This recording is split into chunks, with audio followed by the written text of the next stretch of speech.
My parents used my sister's illness as an excuse to neglect me for my entire life. So when I grew up and became successful without them, they found out and started making demands under the guise of family. But I kicked them to the curb, and now they won't stop begging for forgiveness. I don't have many dark secrets. Well, actually, I don't have any at all, except this one specific one that really haunts me. And I've been keeping it from my family for years. I knew it would blow up eventually, but I didn't expect it to literally happen last Thanksgiving. Buckle up. This is a wild one. I, 36F, practically grew up as the classic forgotten child archetype. Well, only from the age of 9, because that's when my Aunt Jen showed up at our house at 3 a.m., telling me to pack a bag because Mom was in the hospital. You see, she was pregnant, and my sister Charlotte was coming early, like 2 months early. The next few weeks ended up being a blur of hospital visits and hushed conversations. Charlotte was tiny. She looked like one of my porcelain dolls, but only if my porcelain was covered in tubes and wires. I tried to touch her, but then my dad slapped my hand away. That was the first time I felt it, this invisible barrier forming between me and my family. When they finally brought Charlotte home, our house transformed into this sterile bubble. Mom became obsessed with germs, industrial strength disinfectant everywhere, hand sanitizer stations in every room, constant cleaning. The smell of bleach still makes me anxious to this day. And maybe this wouldn't have been so bad. But then came the part that really messed me up. Whenever I showed even the slightest sign of being sick, I was immediately booted to either Grandma Dorothy's or Aunt Jen's house. At first, my childish brain thought it was a little fun. Grandma would bake cookies, while Aunt Jen had this cool collection of novels I was working through. And eventually, I figured out what's happening. It got to the point that I would wear triple layers of leggings in winter, just to avoid getting sick. But still, all their attention went to Charlotte. So I tried to get positive attention. I did everything I could to become my parents' dream child. Straight A's, no cussing, winning every science fair. I even managed to recite 10 different poems in Spanish. And in response, my dad just told me not to recite too close to Charlotte, in case my saliva gets on her and she gets sick. But the real gut punch came when I was 13. I'd spent months teaching myself to play Bridge Over Troubled Water on piano for the school talent show. Charlotte coincidentally had a fever the night of the show. Guess who had no one in the audience? Meanwhile, 2 weeks later, the entire extended family, including both sets of grandparents, showed up for Charlotte's 15-minute recorder recital. Charlotte saw this, and she quickly learned how to work the system. By age 8, she'd outgrown any real health issues. But of course, that didn't stop the performance. Headache? Had to stay home from school. Feeling tired? Someone else, guess who, should do her chores. Worried about a test? Mom would literally call the school to get the deadline extended. I retreated more and more to my bedroom, burying myself in books about art history and antiques. My room became my sanctuary, mostly because Charlotte claimed she was allergic to my vanilla air freshener, so it was the one place she wouldn't go. Then, the tables turned. Instead of avoiding being sent away, I started being grateful. I didn't even care whether it was me or her who got sick, because either way, I'd get sent to Grandma Dorothy, who would actually ask about my day or care what I was up to. She became a sort of motherly figure. She was the one who got me interested in vintage jewelry. Meanwhile, the only time my parents even mentioned my name was to say some BS like, "Oh, Charlotte just needs more attention because she had such a rough start. Taylor's always been so independent. Taylor understands her sister has special needs." But no, I did not understand. I was a kid who couldn't figure out why having a healthy immune system made me less deserving of love. But hey, at least it taught me self-reliance. When nobody checks your homework or cares about your achievements, you learn quickly to be your own cheerleader. But here's the thing about being invisible. No one's watching your failures or your successes. So do whatever the hell you want. To say I took advantage of this would be an understatement. In just a few months, I changed the course of my life forever. My parents couldn't believe it, and Charlotte finally got what's coming. To this day, I still tell people what I did because I'm so damn proud of myself for it. I would tell you, but I don't have time to in this short video. Click the link or go to my channel to watch it. I don't have many dark secrets. Well, actually, I don't have any at all except this one specific one that really haunts me, and I've been keeping it from my family for years. I knew it would blow up eventually, but I didn't expect it to literally happen last Thanksgiving. Buckle up. This is a wild one. I, 36F, practically grew up as the classic forgotten child archetype. Well, only from the age of 9, because that's when my Aunt Jen showed up at our house at 3 a.m. telling me to pack a bag because Mom was in the hospital. You see, she was pregnant, and my sister Charlotte was coming early, like 2 months early. The next few weeks ended up being a blur of hospital visits and hushed conversations. Charlotte was tiny. She looked like one of my porcelain dolls, but only if my porcelain was covered in tubes and wires. I tried to touch her, but then my dad slapped my hand away. That was the first time I felt it, this invisible barrier forming between me and my family. When they finally brought Charlotte home, our house transformed into this sterile bubble. Mom became obsessed with germs, industrial strength disinfectant everywhere, hand sanitizer stations in every room, constant cleaning. The smell of bleach still makes me anxious to this day, and maybe this wouldn't have been so bad. But then came the part that really messed me up. Whenever I showed even the slightest sign of being sick, I was immediately booted to either Grandma Dorothy's or Aunt Jen's house. At first, my childish brain thought it was a little fun. Grandma would bake cookies, while Aunt Jen had this cool collection of novels I was working through. And eventually, I figured out what's happening. It got to the point that I would wear triple layers of leggings in winter, just to avoid getting sick. But still, all their attention went to Charlotte, so I tried to get positive attention. I did everything I could to become my parents' dream child. Straight A's, no cussing, winning every science fair. I even managed to recite 10 different poems in Spanish. And in response, my dad just told me not to recite too close to Charlotte, in case my saliva gets on her and she gets sick. But the real gut punch came when I was 13. I'd spent months teaching myself to play Bridge Over Troubled Water on piano for the school talent show. Charlotte coincidentally had a fever the night of the show. Guess who had no one in the audience? Meanwhile, 2 weeks later, the entire extended family, including both sets of grandparents, showed up for Charlotte's 15-minute recorder recital. Charlotte saw this, and she quickly learned how to work the system. By age 8, she'd outgrown any real health issues. But of course, that didn't stop the performance. Headache? Had to stay home from school. Feeling tired? Someone else, guess who, should do her chores. Worried about a test? Mom would literally call the school to get the deadline extended. I retreated more and more to my bedroom, burying myself in books about art history and antiques. My room became my sanctuary, mostly because Charlotte claimed she was allergic to my vanilla air freshener, so it was the one place she wouldn't go. Then, the tables turned. Instead of avoiding being sent away, I started being grateful. I didn't even care whether it was me or her who got sick, because either way, I'd get sent to Grandma Dorothy, who would actually ask about my day, or care what I was up to. She became a sort of motherly figure. She was the one who got me interested in vintage jewelry. Meanwhile, the only time my parents even mentioned my name was to say some BS like, oh, Charlotte just needs more attention because she had such a rough start. Taylor's always been so independent. Taylor understands her sister has special needs. But no, I did not understand. I was a kid who couldn't figure out why having a healthy immune system made me less deserving of love. But hey, at least it taught me self-reliance. When nobody checks your homework or cares about your achievements, you learn quickly to be your own cheerleader. But here's the thing about being invisible. No one's watching your failures or your successes. So do whatever the hell you want. To say I took advantage of this would be an understatement. In just a few months, I changed the course of my life forever. My parents couldn't believe it, and Charlotte finally got what's coming. To this day, I still tell people what I did because I'm so damn proud of myself for it. I joined every club that wouldn't interfere with my part-time job at Murphy's Diner, thanks to Barb, the owner, who remembered my birthday when my own parents forgot. Debate team? Check. National Honor Society president? Check. Editor of the school paper? Check. Debate team was where I really found my voice. There's something deeply satisfying about dismantling someone's argument while maintaining perfect composure. It also taught me how to negotiate, which I didn't realize then would be useful later. I won state twice. My parents couldn't attend either competition because Emma had major soccer games. She was on the C team and didn't even play. Junior year is when things really got interesting. I took the SAT and got a perfect score. Not like, oh, pretty good, perfect. I mean perfect. 1600. Do you know how many people get that? Less than 1%. I remember staring at the results screen for like 20 minutes, convinced it was a mistake. I rushed home to tell my parents. I know, stupid. Mom was in the kitchen helping Emma with her English homework. The conversation went something like, me. Mom, look, I got a perfect SAT score. Mom, that's nice, honey, but can you keep it down? Emma's trying to concentrate. She has a big test tomorrow. Emma, yeah, some of us actually have to study, Miss Perfect. Mom, Emma, sweetie, don't stress. You're just a different kind of learner. I still have the hard copy of those SAT results somewhere. Never made it to the fridge. But Emma's C+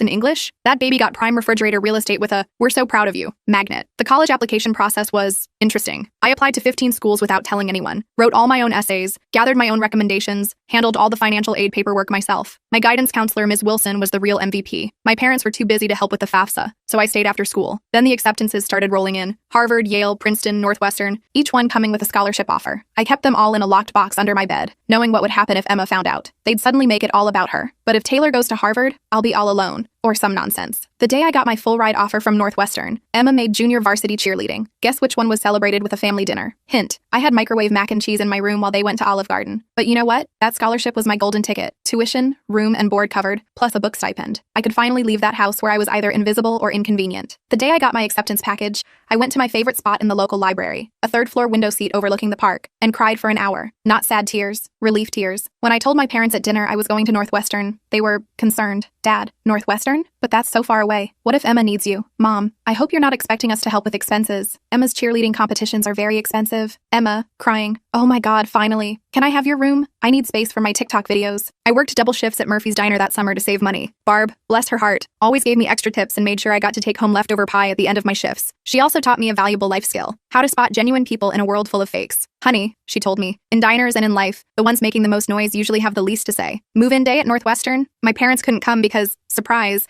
Emma had a cheerleading competition. Aunt Jen drove me instead, helped set up my dorm room, and handed me an envelope with $500. Your Grandma Dorothy wanted you to have this, she told me. She's so proud of you. Later, I learned Grandma had been saving that money from her Social Security checks for months. That first night in my dorm room, I made myself a promise. I was going to build such an amazing life that being overlooked would be impossible. Not out of revenge, not to prove anything to my family, but for that 9-year-old girl who used to get sent to Grandma's house for sneezing. College flew by in a blur of all-nighters, ramen noodles, and glorious independence. I joined the Antiques Appreciation Society, a perfect excuse to spend hours discussing vintage jewelry techniques and history with like-minded people. I even organized a small exhibition in our student union featuring borrowed pieces from local collectors. Nobody in my family attended, of course, but it was a turning point for me. For the first time, other people were seeing value in the knowledge I'd accumulated. I graduated summa cum laude from Northwestern. Not that my parents noticed. They were too busy helping Emma transfer to her third college in 2 years. But here's where the plot takes an unexpected turn. I landed an entry-level job at Blackwell & Jenkins Auction House in Chicago. I won't use the real name for obvious reasons, but if you're in the business, you probably know who I mean. A legitimate high-end establishment, lots of old money clients, that kind of place. I started in their estate sales division, cataloging belongings of wealthy people after they died. Not exactly glamorous, but it paid the bills. My first few months were pretty standard, logging countless china sets, cataloging vintage furniture, etc. Then came the Westfield estate. Mrs. Westfield was an elderly widow who died with no children, leaving behind what everyone assumed was a large collection of costume jewelry. This is where those hours at Grandma Dorothy's paid off. I'm going through this pile of jewelry when something catches my eye. It's an Art Deco brooch. Nothing flashy, but something about it felt different. The weight was wrong for costume jewelry. The clasp mechanism was too sophisticated for a knockoff. I think I spent my entire lunch break that day researching vintage jewelry makers and signatures. I ended up staying late at the office to use the company's subscription to various antique jewelry databases. The more I looked, the more convinced I became that this wasn't costume jewelry. This was the real deal. Problem was, I was the new girl. No one would believe me if I claimed we had a potential treasure on our hands. So I did what debate team taught me. I prepared my case meticulously. I spent 2 weeks during lunch breaks and evenings learning everything I could about Art Deco jewelry authentication. I even used some of my pathetic excuse for savings to pay for an online gemology course. Finally got the courage to approach my boss, Mr. Parker. I brought the whole presentation, comparative images, historical documentation, the works. The conversation went something like, me, sir, I think we might have something significant in the Westfield collection. Parker, barely looking up from his phone. Taylor, we've already cataloged those as costume pieces. Me, I know, but look at these maker's marks. They match perfectly with Cartier's 1925 signatures. Parker, finally paying attention. Where did you learn all this? Me, I did some research. Long story short, the costume brooch sold for $42,000 at auction. Turns out it was part of a limited collection made for some European duchess in the 1920s. But here's the real kicker. Parker started trusting me after that. He began giving me other pieces to authenticate. Suddenly,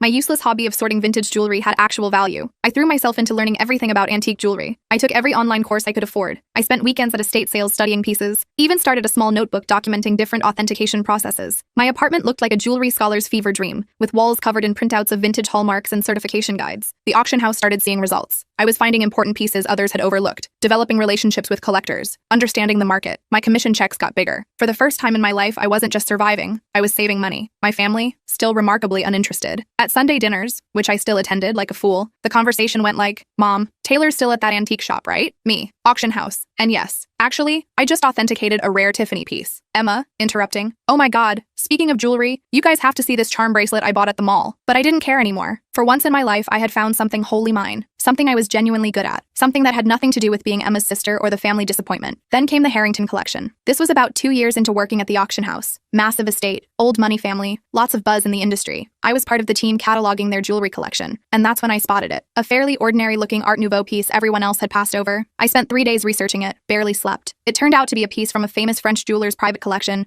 that was supposed to have been lost during World War II. When it sold at auction for $218,000, Parker called me into his office. I thought I was getting a promotion. Instead, he said something that completely changed the game. Taylor, you're wasting your talent here. You should be running your own authentication business. At first, I brushed it off. Me? Start a business? With what money? But the idea took root. I started doing small freelance authentication jobs on the side. Word spread that I had an incredible eye. Private collectors began reaching out directly. One night, I was sitting in my modest apartment surrounded by jewelry reference books and authentication tools I'd slowly accumulated when it hit me. This was something I could actually do. I could build something of my own. So I did what any reasonable person would do. I took out a huge loan against my car. I emptied my savings account. I rented a tiny office space in a less than desirable part of town. People thought I was crazy. Maybe I was. I transformed a storage room above a Chinese restaurant that was about the size of a college dorm room. The rent was cheap because it always smelled like Kung Pao chicken, and the Wi-Fi only worked if you sat in the corner by the window. But it was mine. The first few months were interesting. And by interesting, I mean terrifying. I'd wake up at 4 a.m. in cold sweats, calculating how many months until my savings ran out. Loan payments felt like a noose around my neck. My office furniture consisted of a card table from Goodwill and a chair I literally found on the curb. Don't worry, I sanitized it thoroughly. But in the world of high-end jewelry, reputation and connections are everything. And my time at the auction house had given me both. I started small, doing authentication work for local antique dealers. My fees were lower than the big firms, but my attention to detail was becoming known. Word spread. 6 months in, a breakthrough happened. A dealer I'd worked with at the auction house asked about authenticating a collection of Victorian-era brooches. The owner wanted verification before selling. It turned out to be a massive collection, with pieces from 3 generations of a family. I worked on it for 2 weeks straight, barely sleeping, documenting everything. I discovered 2 extremely rare pieces that had been misidentified as later reproductions. The owner was so impressed with my detailed analysis that she not only paid my fee,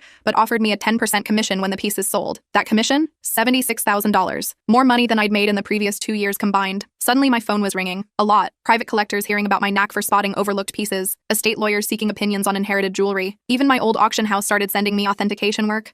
I'm pretty sure Parker was secretly helping spread the word. Thanks, boss. By year 2, I'd hired my first employee, Mia, a recent geology graduate who reminded me way too much of myself at that age. Super smart but overlooked because she was quiet. She's now my head of authentication and worth her weight in gold. The business grew faster than I could have imagined. Moved to a proper office downtown. Goodbye, Kung Pao chicken smell. Built a team of specialists. Developed a reputation for finding lost pieces. You wouldn't believe how many important historical jewelry pieces get misidentified as costume jewelry in people's attics. Around this time, I also had my first real chance to help Grandma Dorothy. She called me one night, clearly uncomfortable about asking for help. Her house needed a new roof, a $15,000 expense she couldn't afford on her fixed income. I transferred the money to her account that night and told her it was an advance against future jewelry consultations. We both knew it was a fiction, but it preserved her dignity while allowing me to help the one person who'd always been there for me. But success came with its own challenges. The bigger we got, the harder it became to keep it a secret from my family. They still thought I worked at that little antique shop. Emma would make these snide comments during family dinners. Emma, Taylor, I have some old jewelry I was going to donate to Goodwill. Maybe your little shop would want it. Me, having just authenticated a $1.4 million Fabergé item that morning. Sure, I'll take a look. Mom still introduces me to everyone as my other daughter. She works with old jewelry or something. Meanwhile, I was quoted in Forbes, thankfully under my company name, and we just opened our 3rd office. The weird part? Keeping the secret became almost enjoyable, like this private joke with myself. I'd sit at Sunday dinner in my Target clearance outfit, actually Prada, listening to Emma talk about her entry-level marketing job, knowing I'd just closed a deal worth more than her annual salary. I even started playing little games with myself, like wearing authentic Harry Winston pieces to family gatherings to see if anyone would notice. They never did. Emma once spent 20 minutes showing off her expensive $250 Michael Kors watch. I was wearing a vintage Patek Philippe worth more than her car. By year 5, we'd established offices in Chicago, New York, and Boston. I spent more time on airplanes than in my own bed. We built a reputation for discretion. Turns out a lot of wealthy people want their jewelry authenticated without the rest of the world knowing. I met an oil magnate's widow once who arrived after hours through the service entrance, terrified that her stepchildren would discover she was having the family collection appraised before making changes to her will. I've authenticated pieces for celebrities who didn't want the press knowing about their jewelry investments. I've even been flown to foreign countries on private jets to verify collections before major auctions, all while my family thought I was working inventory at some local antique mall. The money was insane. Like, we need to hire a team of financial advisors insane. Still, I maintained a relatively modest lifestyle. I bought a nice but not flashy house in a good neighborhood. I drove a high-end but not obvious car. The only place I truly splurged? My home office. State-of-the-art authentication equipment. The best security system money could buy. A custom-built vault that would make Fort Knox jealous. The irony? They thought I was being frugal to help them. Mom would say things like, "It's so sweet of Taylor to help out. She must be eating nothing but ramen to manage it." Meanwhile, I just authenticated a collection that earned me a commission larger than their mortgage. You know what's strange about success? The more you have, the harder it becomes to explain to people who've always seen you as less than. It's like trying to describe color to someone who's only seen in black and white. They lack the context. By this point, my company was doing extremely well. We had cornered the high-end jewelry authentication market in the Midwest, and our reputation was solid gold, pun intended. But every Sunday, I'd drive to my parents' house for dinner, playing Taylor the modest antique shop worker. The cognitive dissonance was becoming ridiculous. I'd spend my mornings on conference calls with Dubai collectors, my afternoons authenticating million-dollar pieces, and my evenings at my parents' house in carefully selected normal clothes,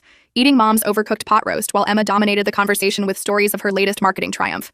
Usually something like bringing her boss coffee without spilling it. One Sunday stands out particularly in my memory. I had just completed a huge deal, authenticating a missing Cartier piece that had been sitting in someone's safe deposit box for 40 years. The commission alone? 7 figures. I drove straight from the meeting to my parents' place, still buzzing from the successful authentication. Mom, Taylor, honey, is everything okay? Your clothes are looking a bit worn. Me, oh, trying to save money, wearing a $2,800 cashmere sweater I'd purposely chosen for its understated look. Emma, well, if you'd gotten a real job instead of playing with old jewelry. Dad, Emma, be nice. Not everyone can be as successful as you. I nearly choked on my pot roast trying not to laugh. The anonymous transfers, monthly payments to my parents, began around this time. Aunt Jen told me they were struggling to pay Emma's student loans and medical bills. Mom casually mentioned they might have to sell the house. I couldn't let that happen. Despite everything, it was still the home I grew up in. So I started an anonymous monthly transfer of $5,000 to their account. When questioned, I claimed I was giving $1,000 by living on rice and beans. They assumed the rest came from Aunt Jen or other family. Emma, of course, took credit for inspiring family members to help. The money helped, but it also had unexpected consequences. My parents began treating me with this weird mixture of pity and patronizing pride, like I was some noble poverty case, sacrificing everything to support the family. Meanwhile, Emma's spending became more extravagant. She'd show up for dinner with new designer bags, claiming they were outlet finds. They weren't. I can spot an authentic Gucci from 20 paces. She started taking lavish vacations and bragging on Instagram about her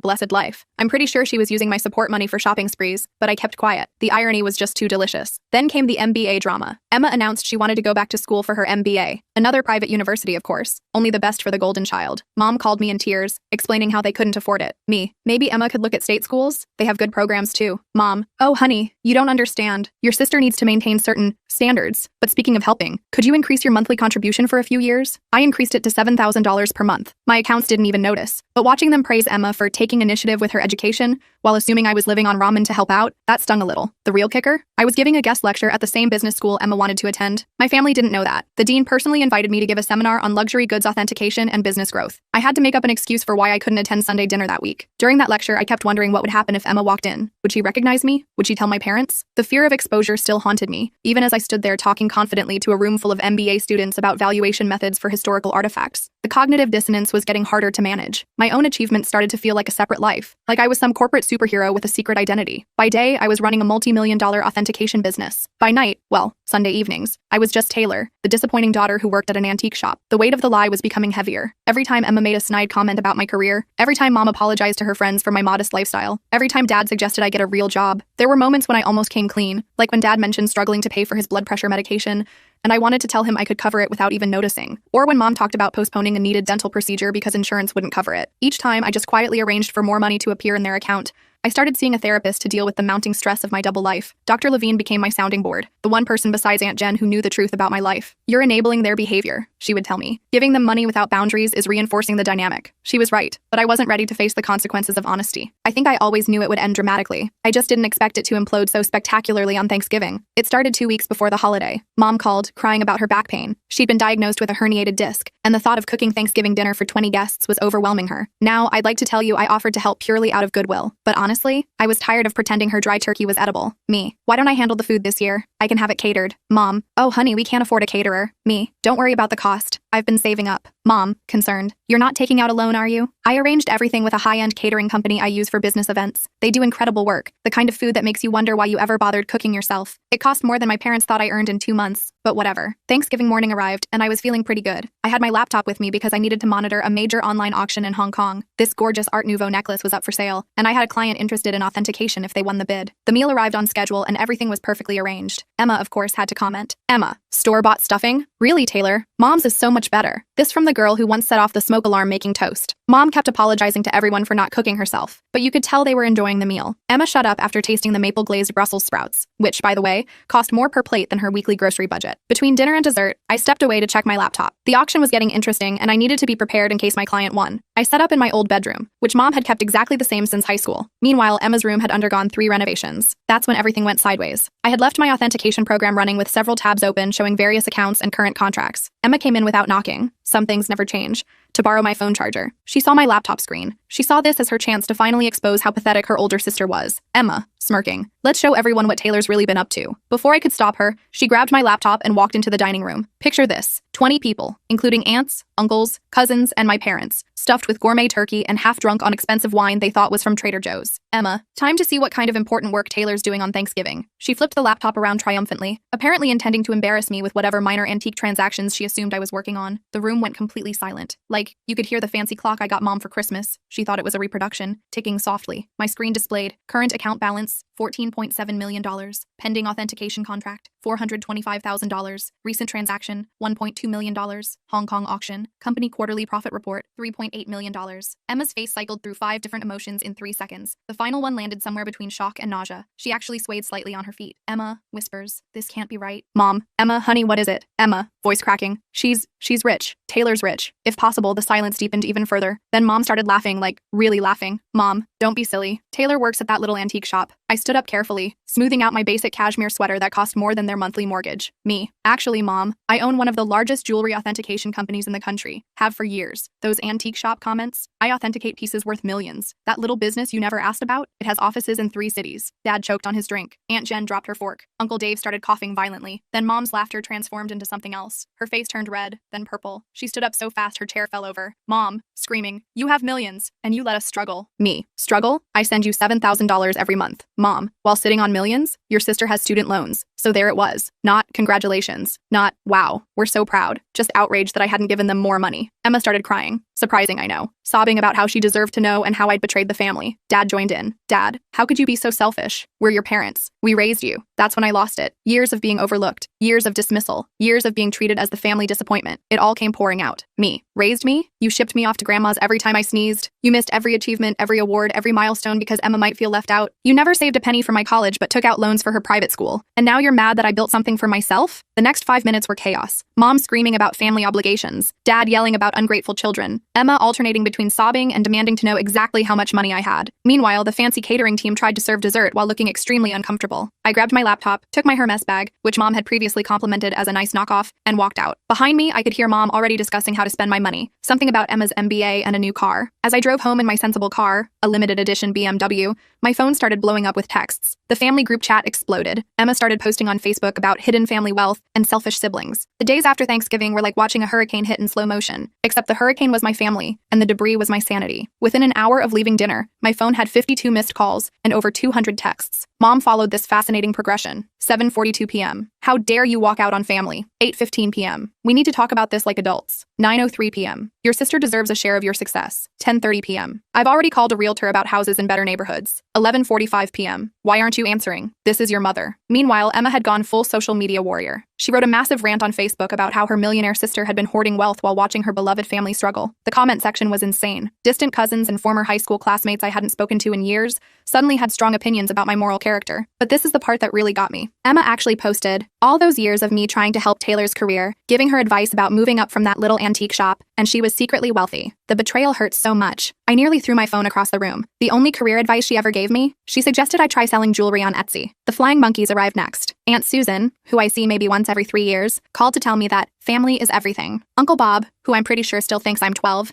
emailed me a lengthy lecture on the importance of sharing wealth. Even my third cousin's wife's sister, how did she get my number, felt compelled to share her thoughts on family obligation. But the real fun began when they showed up at my workplace. I walked in Monday morning to find Mom, Dad, and Emma sitting in our reception area. They told Jenny, my receptionist, they had an appointment for authentication services. Emma clutched her Michael Kors bag like it was actually worth something. The conversation went about as well as you'd expect. Mom, we've discussed it as a family. Me, a family discussion without the family member you're discussing? Mom, ignoring me. And we think it's only fair that you set up trust funds for everyone. Emma, I need at least $2 million to start my new life properly. Dad, and your mother and I would like to retire. We're thinking a beach house in Florida. Me, did you miss the part where I've been sending you $7,000 monthly? Emma, that's nothing compared to what you have. You owe us. Me, I owe you? For what exactly? The years of being ignored? The missed graduations? The constant comparisons? Mom, don't be dramatic, Taylor. We gave you everything. Me, no, I gave myself everything. And you know what? I'm done. Right there in my own office lobby, I took out my phone and canceled the monthly transfers to their account. Mom gasped like I'd slapped her. Emma started her fake crying routine but quickly stopped when she saw it wasn't working. Then things got ugly. They refused to leave. I had to call security. Watching my 60-year-old mother being escorted out while screaming about ungrateful children was surreal. Jenny asked if I wanted to press charges. I said no, but I did have their names put on the building's do not admit list. The harassment continued for weeks. New phone numbers, fake email addresses. They even tried to reach me through my company's customer service. I finally had to issue a formal legal notice threatening harassment charges. Mom then played her final card. She called Grandma Dorothy. But here's the thing about Grandma Dorothy. She's smarter than all of them combined. Her response? Good for Taylor. About time someone in this family succeeded on their own terms. Mom didn't speak to her for 2 months after that. It's been 6 months since Thanksgiving. I moved to a new house with better security. Changed all my numbers. The company? We're doing better than ever. Turns out my family drama attracted several high-profile clients who respected my discretion in the situation. Emma continues to post passive-aggressive updates about toxic wealth and family betrayal. From what I hear, she's starting her own jewelry authentication business. Good luck with that. Mom and Dad finally stopped trying to contact me when my lawyer sent them an official letter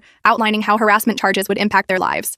They're now telling everyone they never wanted my money anyway, and they're praying for my soul. The best part? For the first time in my life, I feel free. No more Sunday dinners full of subtle insults. No more downplaying my achievements to spare their feelings. No more financing the Emma show. My therapist says I'm finally establishing healthy boundaries. I say I'm finally living authentically. So that's my story. Thanks for letting me share it. Special thanks to the catering company who sent me a Christmas card saying the Thanksgiving dinner was the highlight of their year. Edit. Responses to common questions. Yes, I'm still in therapy. No, I don't regret cutting them off. Yes, Grandma Dorothy is doing well. She's coming to visit next month to help me catalog a new collection. One last thing. To Emma, because I know you're probably reading this, that Cartier bracelet you're wearing in your latest Instagram post, definitely a fake. Just saying.